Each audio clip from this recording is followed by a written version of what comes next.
আসসালামু আলাইকুম প্রিয় বার্সাফ্যান্স, প্রিয় কুলার্স। বেশ কয়েকজন প্লেয়ারকে কেন্দ্র করে বার্সার আসলে কঠিন সিদ্ধান্তের সময়টা আস্তে আস্তে চলে আসছে, কারণ এর আগের ভিডিওতে ব্যাপারটা নিয়ে আলোচনা করেছিলাম। বার্সা যেখানে নিকো উইলিয়ামসকে কেন্দ্র করে একটা বড় রকমের ডিল করতে যাচ্ছে, সেখানে এসে আরও একবার কিন্তু আবিয়া তেবাস বলে দিয়েছেন বার্সা এখনও 1:1 রুল নিয়ে একেবারে পারফেক্ট অবস্থানে নেই। এটা নিয়ে সর্বশেষ ভিডিওটা দেখলে আরও ক্লিয়ারলি বুঝতে পারবেন। অর্থাৎ বার্সার আয় ব্যয়ের হিসেবে এখনও যথেষ্ট পরিমাণ কিন্তু সামঞ্জস্য করার ব্যাপার আছে, যেটা এখন পর্যন্ত লা লিগা প্রেসিডেন্ট বলছেন বার্সা করেনি। এবং এই মুহূর্তে সবচেয়ে সহজ একটা সমাধান হতে পারে প্লেয়ার ছাড়া। আপনি যদি প্লেয়ার ছাড়েন বা বিক্রি করেন, তাহলে এমনিতে আপনি ট্রান্সফার মার্কেটে ওই অ্যামাউন্টটা ব্যবহার করতে পারেন। আবার তার চেয়ে বড় কথা, ওয়েজ লিস্ট বা স্যালারি যে একটা লিস্ট আছে, সেই স্যালারি লিস্ট থেকে যখন অনেক প্লেয়াররা চলে যান, তখন সে জায়গা থেকে একটা ভ্যাকেন্সি তৈরি হয় এবং এটা ওভারঅল ওই ব্যালেন্সটা ঠিক রাখে, আয় ব্যয়ের হিসাবটাকে ঠিক করে ফেলতে পারে। সোজা কথায় আপনার প্লেয়ার বিক্রি করতে হবে বা ছাড়তে হবে, এটা একটা অপশান হতে পারে। এবং এটি প্রসঙ্গে বার্সার বর্তমান স্পোর্টিং ডিরেক্টর ডেকো মন্তব্য করেছেন। স্ট্রেট ফরওয়ার্ড দুজন প্লেয়ার সম্পর্কে অনেকটাই কিন্তু পরিষ্কারভাবে বলেছেন। একটা সিচুয়েশন, ডেডলক সিচুয়েশন মার্ক-আন্দ্রে টের স্টেগেনকে কেন্দ্র করে। এখানে ভয়চিক শেজনির পাশাপাশি জোয়ান গার্সিয়ার মতো ইয়াং একজন গোলকিপার যেহেতু এসেছেন, মার্ক-আন্দ্রে টের স্টেগেন আসলে দলে সুযোগ পাবেন কিনা, যিনি কিনা এই মুহূর্তে পর্যন্ত ফার্স্ট চয়েস ক্যাপ্টেন, সেটা নিয়ে যখন তাকে প্রশ্ন করা হয়েছিল, তখন ডেকো সেখানে বলেছেন যে আমার কাছে মনে হয় আমরা একজন ইয়াং গোলকিপার সাইন করেছি এবং এটার মানে অনেক রকম হতে পারে। এই ইয়াং গোলকিপার অর্থাৎ গার্সিয়ার কথা বলছেন। এই ইয়াং গোলকিপার কালকে ম্যাচ থাকলে সেটাতেও খেলতে পারে, কিংবা বেঞ্চ থেকে স্টার্ট করতে পারে, কিংবা অন্য কোনো রোলও তাকে দেওয়া যেতে পারে। এবং আমার কাছে মনে হয় কোচই শেষ পর্যন্ত সিদ্ধান্ত নেবেন তিনি কাকে বেশি সুযোগ দেবেন, কাকে রাখতে চাইবেন। অর্থাৎ এটা কমপ্লিটলি হানসি ফ্লিকের উপর ছেড়ে দিলেন। ফ্লিক টের স্টেগানকে কেন্দ্র করে আসলে কী সিদ্ধান্ত নেন।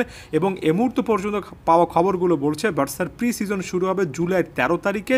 এর আগ মুহূর্ত পর্যন্ত টের স্টেগানের সাথে ফ্লিকের কোনো রকমের সরাসরি আলোচনা হওয়ার সম্ভাবনা নেই। মাঝখানের এই সময়টা বার্সেলোনা রীতিমতো দোদুল্যমান একটা অবস্থানে থাকবে এবং এই সময়টাতে নিকো উইলিয়ামসকে কেন্দ্র করে আপনি যত বেশি কার্যক্রম গ্রহণ করবেন, তত বেশি আপনি বাধা পাবেন। অ্যাথলেটিক বিলবাও কিন্তু অলরেডি বাধা দিচ্ছে, তারা রীতিমতো স্টেটমেন্ট ছেড়েছে এবং শেষ মুহূর্তে সে বায়ার্ন মিউনিখের চেষ্টা করছে নিকো উইলিয়ামসকে শেষ মুহূর্তে হাইজ্যাক করা যায় কিনা। এবং এই মোমেন্টটাতে এসে আপনি যদি নিকো উইলিয়ামসকে সাইনও করে ফেলেন, কীভাবে রেজিস্টার করবেন সেটা নিশ্চিত নয়, যদি না আপনি প্লেয়ার ছাড়েন, যে জিনিসটা নিয়ে হাবিয়ার তেবাস আরও একবার হুঁশিয়ারি দিয়েছেন। মার্ক-আন্দ্রে টের স্টেগানকে কেন্দ্র করে সিদ্ধান্তটা একান্তই কোচের। ডেকোর এ মন্তব্যের সাথে খুব একটা বেশি আমি একমত নই। একটা স্পোর্টিং প্রজেক্ট আসলে ডিরেক্টরদেরকে তৈরি করতে হয়, কোচ শেষ পর্যন্ত একটা ফাইনাল সে অবশ্যই রাখবেন।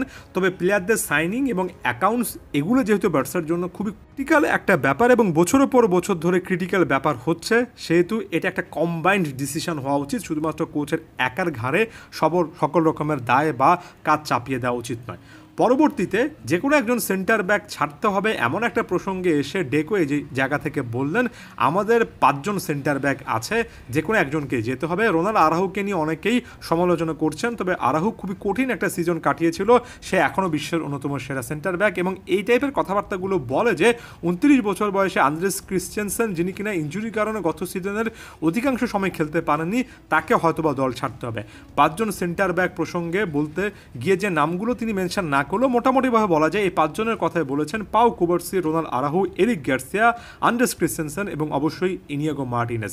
এখন আমার কথা হচ্ছে 5 জন সেন্টার ব্যাক থাকলে তাদের মধ্যে একজনকে অবশ্যই জায়গা ছাড়তে হবে। এটাকে তিনি যেভাবে রীতিমতো একটা রুলস আকারে বা এমন ইঙ্গিত দিয়ে বলেছেন, আসলে কি বার্সার কাছে যথেষ্ট ভালো সেন্টার ব্যাক অপশন বিকল্প আছে? এরিক গার্সিয়া সেন্টার ব্যাক পজিশনের পাশাপাশি সেন্ট্রাল ডিফেন্সিভ মিডফিল্ডার হিসেবে খেলতে পারেন। এই জিনিসটা মনে রাখবেন। আমরা গত সিজনেও কিন্তু এই জিনিসটা দেখেছি, বার্সার ডিফেন্সিভলি কিছু সমস্যা লাস্টে একেবারে প্রকট আকার ধারণ করেছে। এখানে ফার্স্ট চয়েস সেন্টার ব্যাক হিসেবে এই মুহূর্তে ইনিয়েগো মার্টিনেজ এবং আপনি যদি পাউ কুবার্সিকে ধরে নেন, বিকল্প হিসেবে রোনাল্ডো আরাউখো এবং এরিক গার্সিয়ার কথা চিন্তা করতে পারেন। এটাই কি যথেষ্ট? বার্সারকে আরও একটা হাই প্রোফাইল সেন্টার ব্যাক দরকার নেই? এখানে আসলে 5 জন থাকলে দুজন করে, অর্থাৎ 2 জন মূল প্লেয়ার, 2 জন ব্যাকআপ, এটাই কি এনাফ? এই প্রশ্নটা আপনাদের কাছে রেখে গেলাম। একই সঙ্গে সম্পর্কে একটা প্রশ্ন করলাম, লেফট ব্যাক পজিশনে আলেহান্দ্রো বালদের বিকল্পকে, রাইট ব্যাক পজিশনে জুলস কুন্ডের বিকল্পকে, তারা না থাকলে চ্যাম্পিয়ন্স লিগে আমরা কিন্তু দেখেছি কি সমস্যায় বার্সাকে পড়তে হয়েছিল। এমনকি ইন্টার মিলানের পক্ষে সর্বশেষ যে ম্যাচটা 4-3 বার্সা হেরেছিল, সেখানেও কিন্তু ফুল ব্যাকদের উইকনেসটা অনেকটা প্রকট ছিল। তাই ডিফেন্সকে কেন্দ্র করে এই যে নাম্বার গেমের যে তত্ত্বটা বার্সার স্পোর্টিং ডিরেক্টর দিচ্ছেন, সেটা আসলে কতটা জাস্টিফাইড, সেটা নিয়ে আমার যথেষ্ট প্রশ্ন করার কিন্তু সুযোগ আমি দেখতে পাই। আপনারাও কি পাচ্ছেন? আদিওস ভিস্কা এল বার্সা।